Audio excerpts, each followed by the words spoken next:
Do not be anxious about anything, not about tomorrow, not about what you cannot control, not about what you cannot fix tonight. Anxiety often arrives quietly. It does not knock. It settles into the mind like a low, constant hum, a restless questioning, a never-ending rehearsal of what might go wrong. It whispers in the dark. It stirs when the world grows quiet. It asks questions without answers and builds futures that have not yet happened.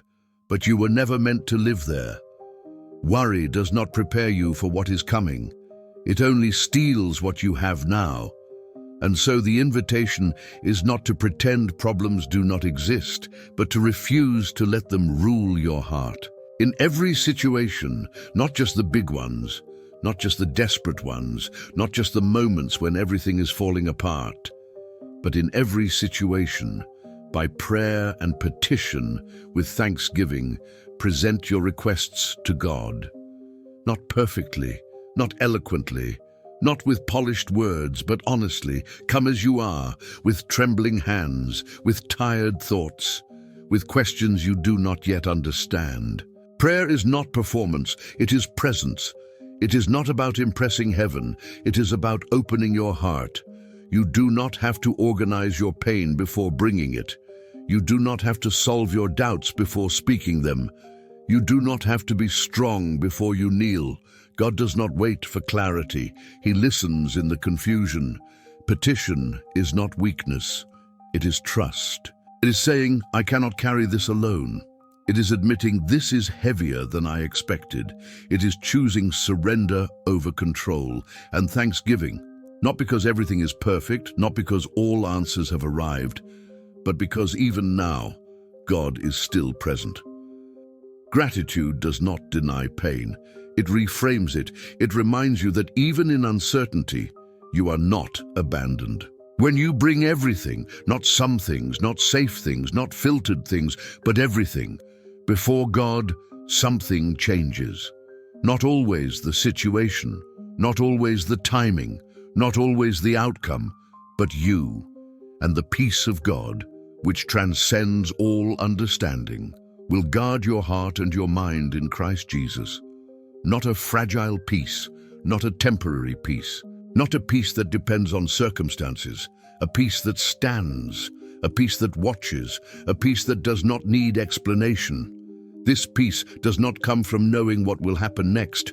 It comes from knowing who walks with you. It does not require certainty. It requires trust. It does not silence every storm, but it silences the fear inside them, and it stands guard. Not like a suggestion, but like a shield.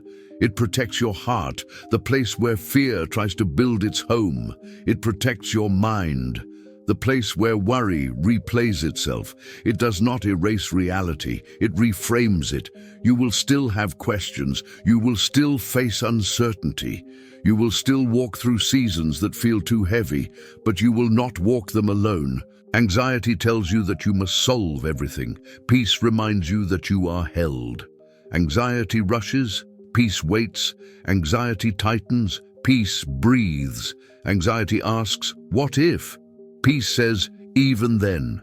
So when your heart begins to race, when your thoughts begin to spiral, when the future feels too loud, pause, breathe, pray. Not with perfect words, not with perfect faith, just with honesty. Tell God what you fear. Tell Him what you do not understand. Tell Him what you wish were different, and then give thanks, not for the pain, but for His presence in it. Because peace is not the absence of trouble, it is the presence of God.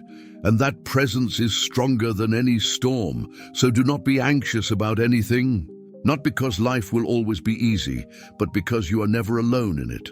Bring everything to God, every fear, every question, every hope, every tear, and let His peace, not the kind the world gives, but the kind that surpasses understanding, stand guard over you, now, tomorrow, and always.